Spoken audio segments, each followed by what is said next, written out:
Hi, my name is Lauren Rudko, and I'm a pelvic health physiotherapist at the Proactive Pelvic Health Physiotherapy Center. Today I'll be chatting with you a little bit about daytime bladder urgency with pediatrics, so anyone under the age of 18. What we'll be chatting about today is about the bladder versus the pelvic floor as being a root cause in daytime urgency. So daytime urgency is when a child feels like they have to go to the bathroom all of a sudden, they have to go right away, or they might not be able to hold it. And this can also happen in adults, but we'll talk a little bit more about the pediatric population today. And so two things that we want to think about is what's happening with the bladder and what's happening with the pelvic floor. So we'll unpack that a little bit. So the bladder itself and the bladder capacity is something that can be modified. And so a lot of people might say that they have a small bladder, that maybe they've felt like they've always had a small bladder. And the bladder being a muscle like any other muscle in the body, we can train it just like we can train any other muscle.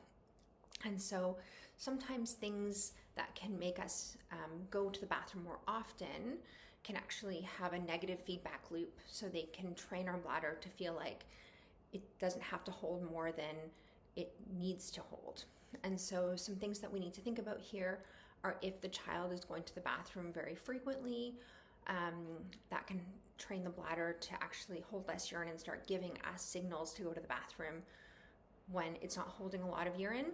Or it can happen when we are doing a lot of just in case peeing. So let's say the child is prompted to go to the bathroom, let's say every half hour, and their bladder capacity is actually that they can hold it probably for an hour and a half, 2 hours.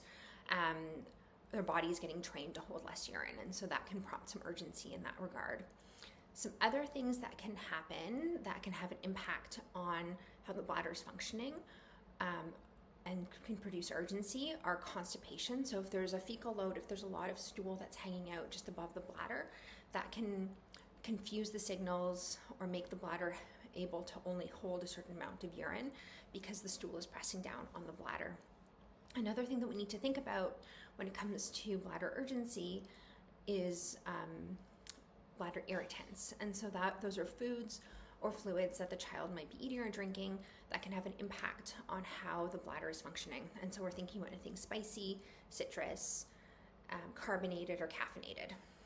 And milk also can be a culprit, especially with kids. And so thinking about, is the child ingesting a lot of those fluids? Are we having an impact on the bladder pretty soon afterwards?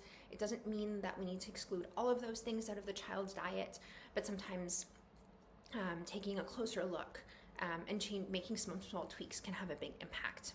So now we need to think about the pelvic floor, because the bladder doesn't exist in isolation. And so the pelvic floor is a really interesting part of our body because it's one of the first places that tenses up when we're stressed, anxious, nervous, or scared. And tension in the pelvic floor can feel like a whole host of things. It can feel like pressure, it can feel like pain, it can also feel like urgency. And so we need to think about, what are the triggers that are causing this urgency? Is the child having a lot of urgency, like right before a big math test at school, or maybe a big sports game? In that case, there's some things that we can do to help bring down the child's nervous system that can have an impact on that urgency. And so what I would suggest is, if your child is having a lot of urgency, speaking with a pelvic health physiotherapist who specializes in pediatrics can be really helpful in terms of unpacking what's going on and creating an individualized action plan to help support your child. Thank you.